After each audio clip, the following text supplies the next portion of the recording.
Hey, friend, and welcome to the Trend Report.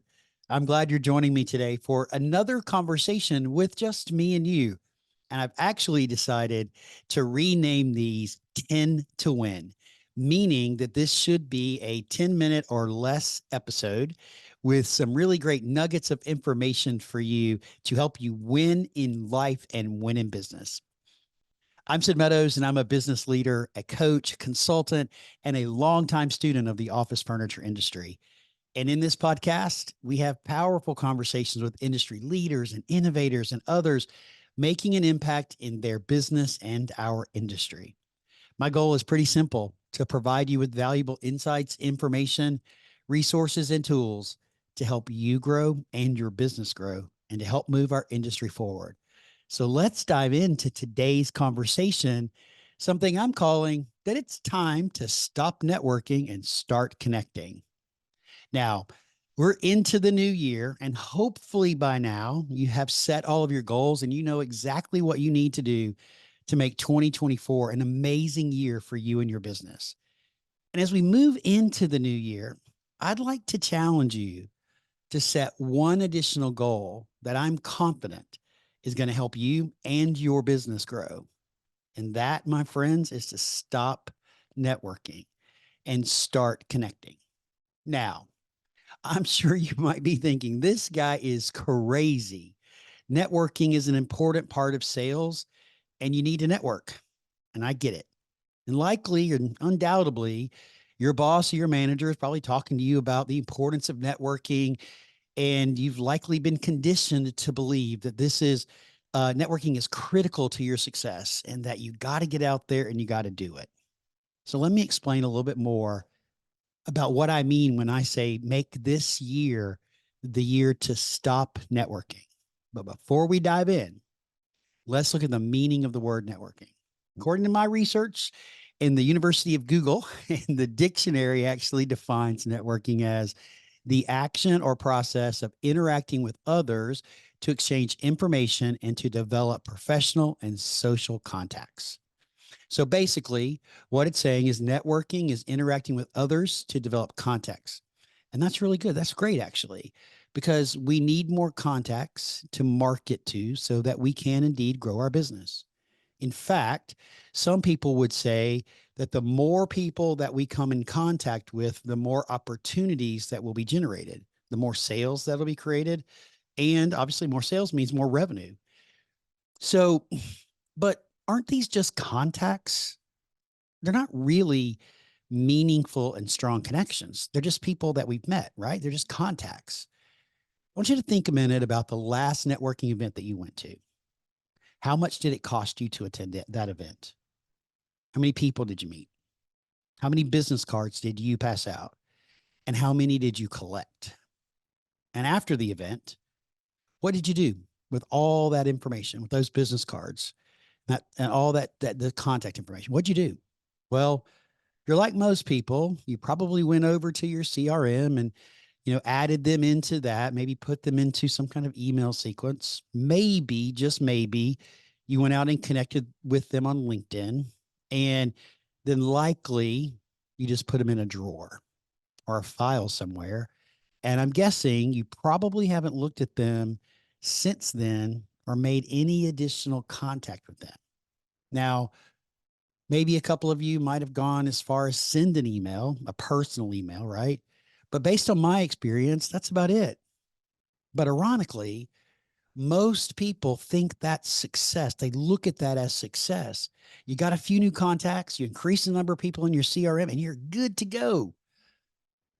Well, congratulations, because in my opinion, you basically accomplished nothing.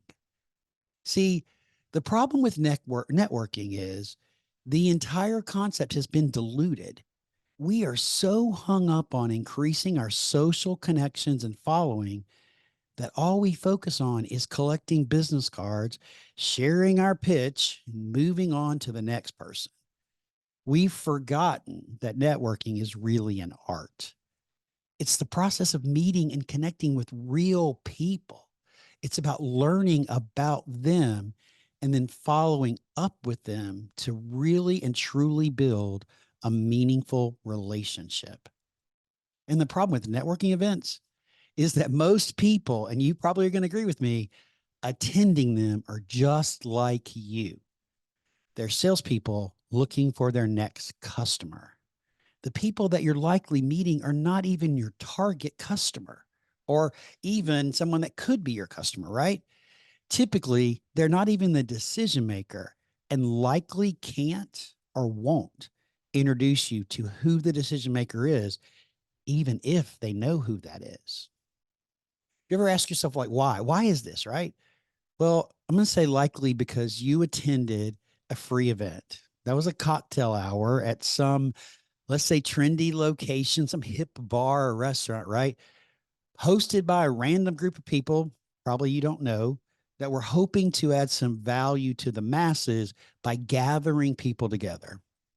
You probably saw the event posted on social media somewhere, or you searched an Eventbrite or Meetup because you're being hammered to get out there, right? You're being hammered to get out there, network, and go and do things, right?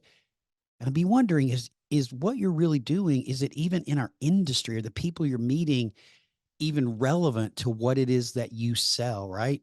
Well, if any of this rings true to you, honestly, networking's not working for you. You're wasting your time. And time is a very precious commodity, and we don't have any to waste. That's why I think it's so important that we change our focus. And it's time for us to start connecting with the right people. So rather than stay in the typical networking trap, I want you to change your strategy and your process and stop networking and start connecting. And yes, exactly what I'm saying to you is rather than go collect a bunch of business cards, connect with just a few people and start building meaningful relationships with them. I promise you, it's not that difficult. You just need to change your approach a little bit. So here's what I'd like for you to think about. Prior to going to the event, do some research. Find out about the event. How long has the event been going on? What type of people attend the event? How many people actually show up and come to the event? You can look back and see what is it that they do at this event? Like what kind of activities do they have, if you will, right? Is it free or is it there a fee associated with it? Well, I'll give you a pro tip here. Paid events are better than free events. Paid events are better than free events. So now you've done a little bit of research about the event before you go. When you get there, what are you going to do? So let's talk about this for a minute. When you're at the event, after you've introduced yourself to the person that you're talking to, don't ask this question. Don't ask the question, what do you do? Rather, ask something like, what made you decide to attend this event? What a great open-ended question, right? Then that's going to allow you to engage in a conversation with them about the event or maybe a key topic that they mentioned while we're chatting there, right? But be sure to let them talk more than you're talking. That's right. Use your intuitive listening skills to pick up on what's being said as well as what's not being said. And I think that is so important in the world of today in networking, right? And you got to really think of this as like a customer meeting, but less formal. You're asking the questions and they are doing all the talking, not the other way around, right? Can you think about a time that you went to a networking event and all you did was give your pitch, introduce yourself and give your pitch to 15 people? How did that make you feel when you left? Right? I remember a time where I was in a meeting and I'd come out of the meeting and I was so excited. I was recapping the meeting thinking, oh, I got to do this. I got to tell them about how we do this, about the product and about this point and blah, blah, blah. As I reflected back on it, I thought, that's actually a horrible meeting because I talked more than the client talked. Yeah, I got to throw up all over the client, if you will, and I talked more than they talked. What did I learn from them or learn about them or about their project? The reality to that answer is not much. So think of networking and the person you're talking to just like that, that you want them to talk, you want them to share, you want to learn about them. Okay. Now, Once you've learned about that person and why they're there, start asking more questions, right? And especially of yourself, right? So, like, ask yourself, is this someone that you want to build a relationship with? Is this someone that could be in your circle or should be in your circle? Is this someone that can maybe help you get to someone else in their business, or maybe introduce you to someone else or a friend or something? And if the answer to any of those questions is yes, then and only then swap business cards and wrap up with something like, hey, it was great to meet you. Let's grab a coffee soon. You're initiating the next step, right? And if you do that, you swap the card and you say, hey, great to meet you. Let's grab a coffee. Then you need to be sure you follow up with that, right? But if you don't think that the person you're talking to is the right person, then move on. Go to the next person, just politely in the conversation, and go meet someone else and meet someone new. Now, keep in mind that as you go through the group, to be focused on how a relationship with whoever you're talking to can not only just benefit you, but benefit the other person as well. Who can you connect them with or introduce them to? How can you add value to their life? Remember, relationship is a two-way street, friends. So what's next, right? Well, after you've made a few connections, real connections, you're going to follow up with them.